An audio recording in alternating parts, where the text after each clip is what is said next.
نويت صوم غد عن أداء فرض شهري رمضان هذه سنتي فرضا لله تعالى نويت صوم غد. السلام علیکم ناظرین، آپ دیکھ رہے ہیں 67 نیوز HD اور رمضان ٹرانسمیشن کے ساتھ میں ہوں آپ کی ہوسٹ ثنا آفتاب. آئیے قرآن پاک کی تلاوت کے ساتھ ہم اپنے پروگرام کا باقاعدہ آغاز کرتے ہیں. اعوذ باللہ من الشیطان الرجیم بسم اللہ الرحمن الرحیم یاسین والقرآن الحکیم انک لمن المرسلین على صراط مستقیم تنزیل العزیز الرحیم لتنذر قوما ما انذر آباؤهم فهم غافلون لقد حق القول على أكثرهم فهم لا يؤمنون إن جعلنا في أعناقهم أغلالا فهي إلى الأذقان فهم مقمحون وجعلنا من بين أيديهم سدا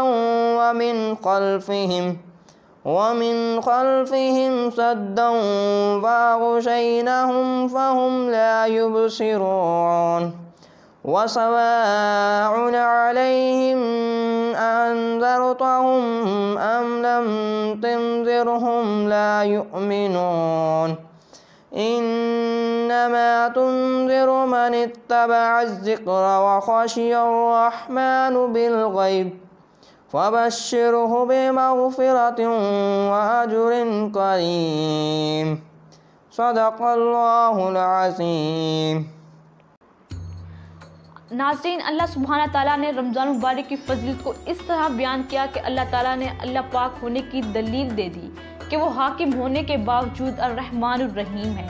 جبکہ حاکم تو وہ ہوتا ہے معاشرہ لگانے کی باتیں کرتا ہے، حاکم تو وہ ہوتا ہے کہ جو جبراً اپنی بات منوانے کی کوشش کرے.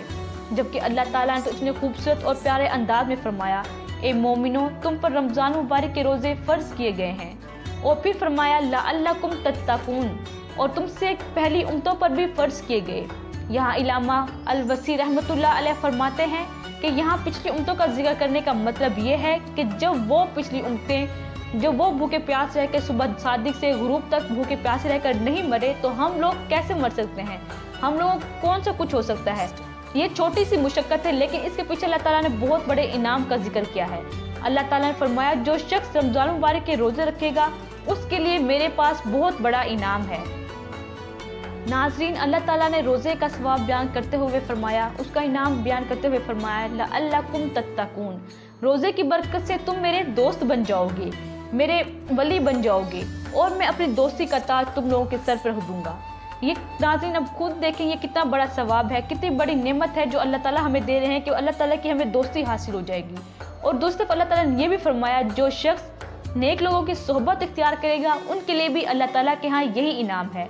اللہ تعالیٰ نے فرمایا یا ایھا الذین آمنوا تتقوا اللہ، اے ایمان والو تقوی اختیار کرو، یعنی دوست بن جاؤ. جو لوگ دوست بن جاؤ تاکہ تقوی میں آسانی ہو جائے. جو لوگ جیسوں کی صحبت میں بیٹھتے ہیں وہ ویسے ہی بن جاتے ہیں. اگر انسان نیک لوگوں کی صحبت میں بیٹھے گا تو وہ نیک بن جائے گا، اگر وہ برے لوگوں کی صحبت میں بیٹھے گا تو برے بن جائے گا. جیسا کہ ایک محاورہ ہے، خربوزے کو دیکھ کے خربوزہ رنگ پکڑتا ہے، اسی طرح انسان جیسے کے ساتھ رہے گا وہ ویسا ہی بن جاتا ہے. ناظرین، یہاں ہم آپ کو ایک دیہاتی کا واقعہ سناتے ہیں. ایک دیہاتی حضرت شاہ رحمۃ اللہ علیہ کی خدمت میں حاضر ہوا اور کہا کہ میں آپ کے سامنے ایک شعر سنانا چاہتا ہوں.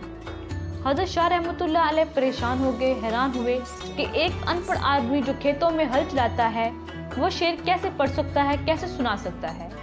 جب اس نے شعر کہا تو تمام پڑھے لکھے آدمی ہکا بکا رہ گئے اور پریشان ہوئے. دیہاتی نے کہا